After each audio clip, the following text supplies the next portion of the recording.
munaasabad seher sare loo soo agaasimo oo ka qabsantay xarunta wasaaradda warfaafinta dhaqanka iyo wacyigelinta ay xilka kula kala wareegayeen wasiirka cusub ee wasaaraddaasi mudane Cismaan Cabdilaahi Saxardiid ahaana wasiirka hore wasaaradda duulista iyo hawada iyo wasiirka hore wasaaradda warfaafinta ahna wasiirka cusub ee wasaaradda xanaanada xoolaha mudane Cabdilaahi Maxamed Daahir Cuguse ugu horeynba waxa halkaasi ka hadlay gudoomiyaha ururka suxufiyiinta Soolja Maxamuud Cabdi Jaamac Xuuto oo kula taliyay wasiirka cusub inuu wax weyn la qabto ururka Soolja ee suxufiyiinta Soomaaliland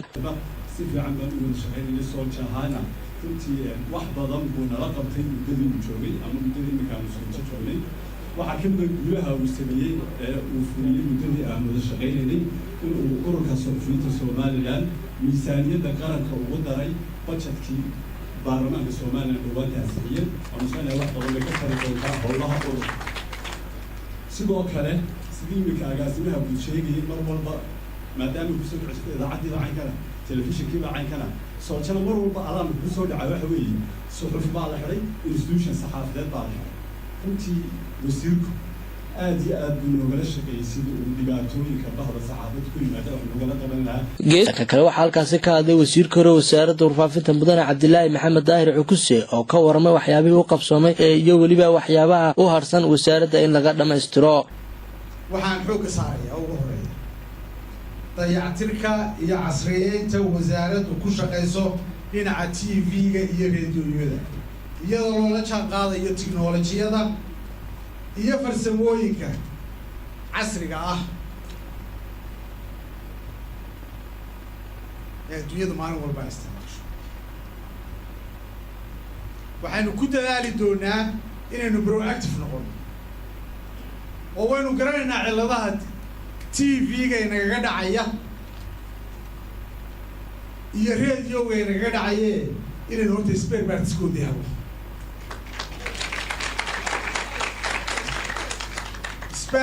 spare parts-kooda ay diyaar inoo ahaadaan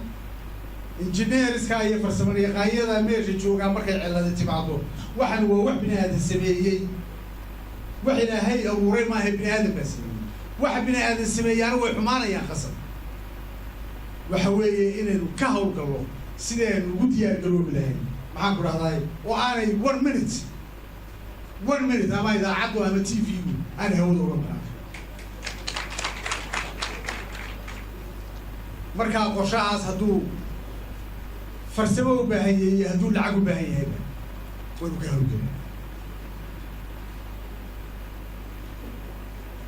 waxaan ku xogsiinayaa waa qodobka arrimaha shaqaalaha fara badan ee wasaaraddu ay leedahay hadduu mid yahay permanent iyo hadduu yahay mid temporary wasaaraddu cidday ku socotaa maaha wasiirku xigeenadana maaha DG-yadana maaha waa guidance baa laga dhanka kale waxaa halkaasi ka hadlay wasiirka cusub ee wasaaradda warfaafinta mudane Cismaan Cabdilaahi Saxardiid Cadaani oo talooyin iyo hadallo mahadnaq iyo dardaaran isugu jira u jeediyay shaqaalaha wasaaraddaasi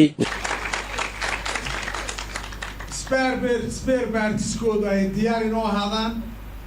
engineerska iyo farsamayaqaanyada meesha joogaan markay cillada timaado waxaan waa wax bini aadan sameeyey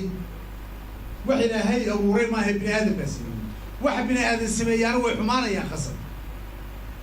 waxa weeye inaynu ka hawlgallo sidaynu ugu diyaargaroobi lahayn maxaan ku dhahdaay oo aanay 1 minute ama idaacaddu ama TV-gu aan hawada uga baran markaa qorshahaas hadduu farsamo u baahan yahay hadduu lacag u baahan yahayba waynu ka hawlgelin waxaan ku xogsiinayaa waa qodobka arrimaha